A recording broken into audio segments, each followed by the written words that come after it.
Amém, queridos? Glórias a Deus, é isso aí. Veja bem, a passagem que eu tenho hoje para compartilhar com vocês está na Segunda de Reis, no Velho Testamento, segundo livro de Reis, capítulo de número 2, no versículo 9, que diz assim: havendo eles passado, Elias disse a Eliseu: pede-me o que queres que eu te faça, antes que seja tomado de ti. Disse Eliseu: peço-te que me toque por herança porção dobrada do teu espírito. Eita, que palavra poderosa, hein? Eita, que pedido tremendo. Eu acho lindo porque aqui, queridos, o nosso Eliseu, ele não pediu dinheiro, não pediu fama, não pediu carro, não pediu casa. Ele pediu uma porção dobrada do Espírito que operava na vida de Elias. Era isso que ele queria. Por quê? Porque ele acompanhava Elias e ele via a grandeza. Ou melhor, Eliseu via o agir de Deus, a grandeza de Deus na vida de Elias. Elias foi o discipulador de Eliseu e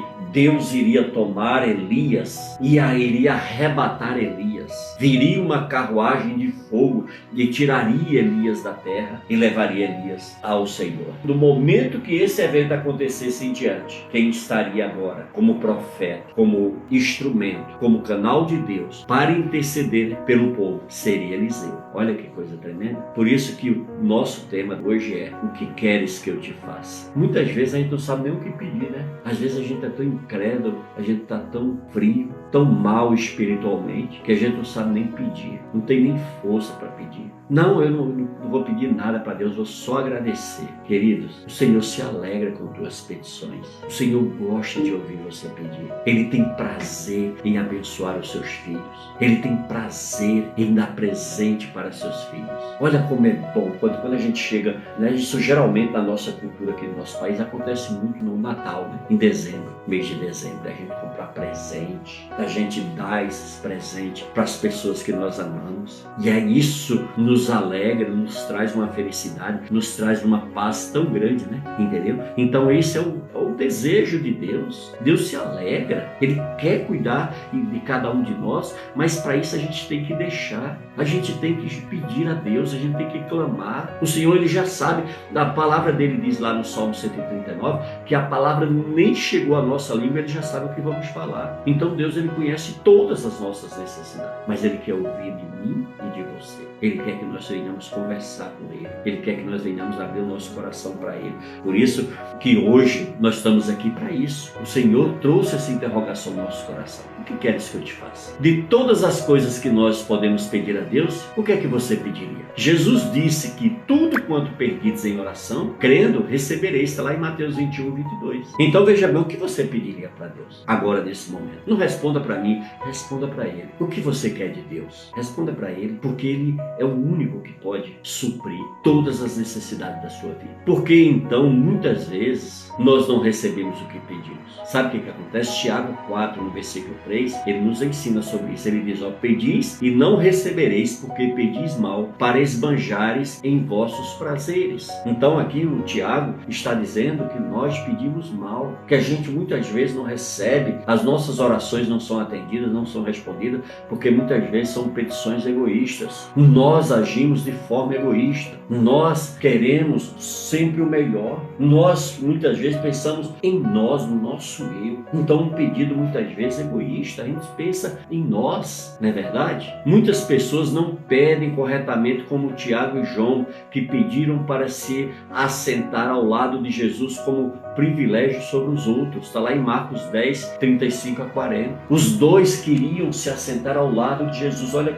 que pedido egoísta. Queriam lugares privilegiados para estarem perto de Jesus. Amados, a gente precisa mudar a nossa mente, o nosso coração. Eu tenho uma cunhada que mora há muitos anos nos Estados Unidos e ela estava conversando a respeito dos costumes dos americanos, do comportamento dos americanos, da cultura, dos ensinamentos deles, muito diferente do nosso, porque que eles são ensinados desde criança. Aqui você vê que a gente vive numa cultura muito complicada, uma cultura egoísta, do quer levar vantagem em tudo, quer se dar bem em tudo. Eu quero para mim. ao outro que se exploda, eu quero resolver o meu problema, de fulano, ele que cuide, ele que se vire. Muitas vezes é assim o nosso comportamento. Comportamento egoísta, e às vezes nós queremos nos dobrar diante do Senhor e queremos que as nossas petições sejam atendidas, sendo que nós mesmos não queremos mudar, não queremos sair dessa zona de conforto, não queremos mudar o nosso estilo de vida, a nossa maneira de ser. Aí nos tornamos vazios, sem a presença de Cristo, sem o amor de Cristo na nossa vida. Meus irmãos, nós precisamos sempre nos avaliar. E o que falar da filha de Herodes, quando o rei lhe disse para pedir qualquer coisa, ela pediu o quê? A cabeça de João Batista. Está lá em Mateus 6, no versículo 21 a 28. Então nós temos que ter muito cuidado, porque nós somos humanos, somos falhos, somos limitados, somos pecadores, lutamos contra o pecado todos os dias, e nós precisamos da ajuda do Espírito Santo para as nossas petições, porque senão a gente erra e depois a conta chega. E olha que as nossas escolhas, as nossas decisões, os nossos pedidos, tem às vezes, querida, a gente não sabe o que está pedindo. A pessoa chega e diz: ai, Senhor, me dá poder para expulsar demônio, poder para isso, poder para aquilo. E muitas vezes a pessoa não sabe o que está pedindo. Eu lembro-me bem, quando eu aceitei Jesus no início da minha caminhada, eu cheguei para o Senhor e falei: Deus, eu quero ser muito usado pelo Senhor. Eu quero ser verdadeiramente um ganhador de almas para o teu reino. Senhor, me usa para isso, me usa para aquilo. E aí, um belo dia eu escutei uma voz que falou dentro de mim: filho, tu sabes o que está pedindo? Eu falei: sim, Senhor, eu sei. E é isso que eu quero para a minha vida. E aí o que aconteceu? Deus então começou a me preparar para receber essas bênçãos. E aí áreas da minha vida foram tocadas que eu não queria abrir mão, que eu não queria liberar para Deus, que eu não queria deixar o Senhor tocar nelas, que elas eram minhas. E aí a que mais me doeu foi qual? A área financeira. Por quê? Porque eu vim de uma pobreza muito grande, trabalhei muito, conquistei muito, e essas conquistas se transformaram um Deus na minha vida, um Deus no meu coração. Elas se assentaram no trono do meu coração, e quando o Senhor veio para tocar nelas, eu me desesperei. E agora que eu vou viver como? De quê?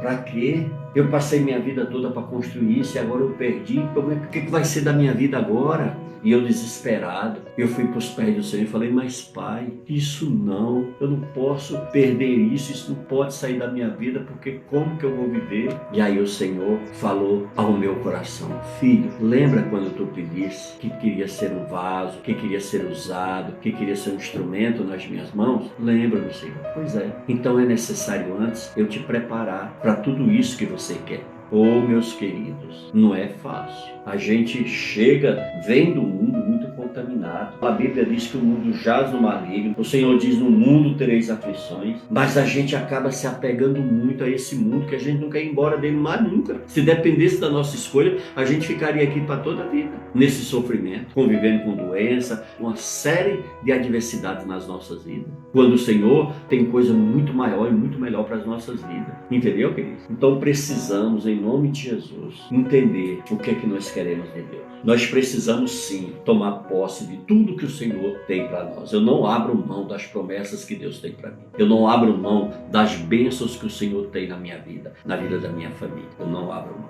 Amém? Por outro lado, nós vemos exemplo como Salomão, que Deus lhe disse para pedir qualquer coisa que ele escolhesse. Mas ele escolheu bem. Ele pediu sabedoria para reinar. Então, olha, é tremendo, hein? Um homem que poderia pedir tudo o que quisesse, ainda mais na posição dele de rei, né? A posição privilegiada que ele tinha. Ele não, ele pediu sabedoria. E a Bíblia diz que nesse mundo nunca mais se achou pessoa com tanta sabedoria como Salomão. Tá vendo? Que coisa linda. Então, mas é isso, a gente precisa ter sabedoria para pedir. A gente precisa estar antenado com o Espírito Santo. A gente precisa estar em comunhão com o nosso Deus plenamente, para a gente saber fazer os nossos pedidos com inteligência e com responsabilidade. Amém? Veja bem, a mulher Ciro-Fenícia, quando Jesus provou sua fé, ela soube pedir humildemente e recebeu mais que migalhas. Recebeu a salvação da sua alma e a cura da sua filha. Está lá em Mateus 15, 27. Aquela mulher, ela foi ali diante daquelas pessoas, ela se humilhou. Ela começou a comer as migalhas que caíam da mesa. E ali Jesus fala com aquela mulher dá um exemplo de fé. Vamos dar uma olhadinha nesse texto, Mateus 15, se você tiver com sua Bíblia aí, me acompanha, que é tão importante você estar ligadinho na palavra, porque quando você conhece essa palavra, ninguém vai te enganar, tá certo? Veja aí o que é que diz Mateus 15, no versículo 27 e 28. Olha. Mas Jesus lhe respondeu: não fui enviado senão as ovelhas perdidas da casa de Israel. Ela, porém, veio e o adorou, dizendo: Senhor, socorre-me. Então ele respondendo disse: não é bom tomar o pão dos filhos e lançá-los aos cachorrinhos. Ela, contudo, replicou: sim, Senhor. Porém, os cachorrinhos comem das migalhas que caem da mesa dos seus donos. Então lhe disse Jesus: ó mulher, grande é a tua fé, faça-se contigo como queres. E desde aquele momento sua filha ficou sã. Olha que coisa linda, que coisa tremenda. Então, amados, isso é o quê? Se a gente exercitar nossa fé, e se a gente, sabe o quê? Ter humildade. Por isso que o Senhor diz que os humilhados serão exaltados. A gente vê que a ótica que o Senhor olha a nossa vida, olha o nosso comportamento, vai totalmente na contramão daquilo que o mundo nos ensina e nos apresenta. Não é verdade? Glórias a Deus, que coisa linda. Jesus nos mandou pedir em seu nome. João 14 diz, o que significa que devemos o quê? Pedir segundo a vontade do Senhor. Amém? Está lá em 1 de João 5,14. Seria como se você tivesse o quê? Um cartão de crédito com um saldo suficiente para o que você precisa, certo? E se não soubesse a senha, você não ia poder usar, não é verdade? Então muitas vezes a gente está assim. A gente tem o crédito, tem a bênção, mas a gente não tem a senha. A gente não sabe usar porque a gente não tem uma vida de oração, uma vida de jejum, uma vida de consagração, uma vida de busca a Deus. Amém? E então é isso, amados. Quando nós pedirmos verdadeiramente conforme a vontade do nosso Deus, meus amados, nós com certeza iremos viver a nossa vitória, porque nós andamos conforme a vontade do nosso Deus. Amém? Glórias a Deus. Veja bem, o maior exemplo de pedir corretamente é Elias, que ungiu Eliseu, profeta, em seu lugar. Como a gente viu aí em 1 de Reis 19:16. Mais tarde, Elias disse a Eliseu: pede-me o que queres que eu te faça, antes que seja tomado de ti. E aí disse Eliseu: peço-te que me toque por herança, porção dobrada do teu espírito. Que coisa linda, né? Amados, é isso que nós precisamos ter consciência. É isso que nós precisamos ter certeza. De aprender a pedir as coisas de Deus, as coisas espirituais para a nossa casa, para o nosso casamento, para a vida dos nossos filhos. Esse é o legado mais lindo que a gente pode deixar. É quando nós entregamos verdadeiramente a nossa vida para Deus. Dependemos dele para as nossas necessidades, entendeu? Então é isso que nós precisamos ter, essa consciência, essa certeza nas nossas vidas. Amém? Glórias a Deus. Era esse o recadinho que eu tinha de Deus, que você receba em nome de Jesus e que seja muito abençoado. Amém? Fiquem todos na paz do Senhor.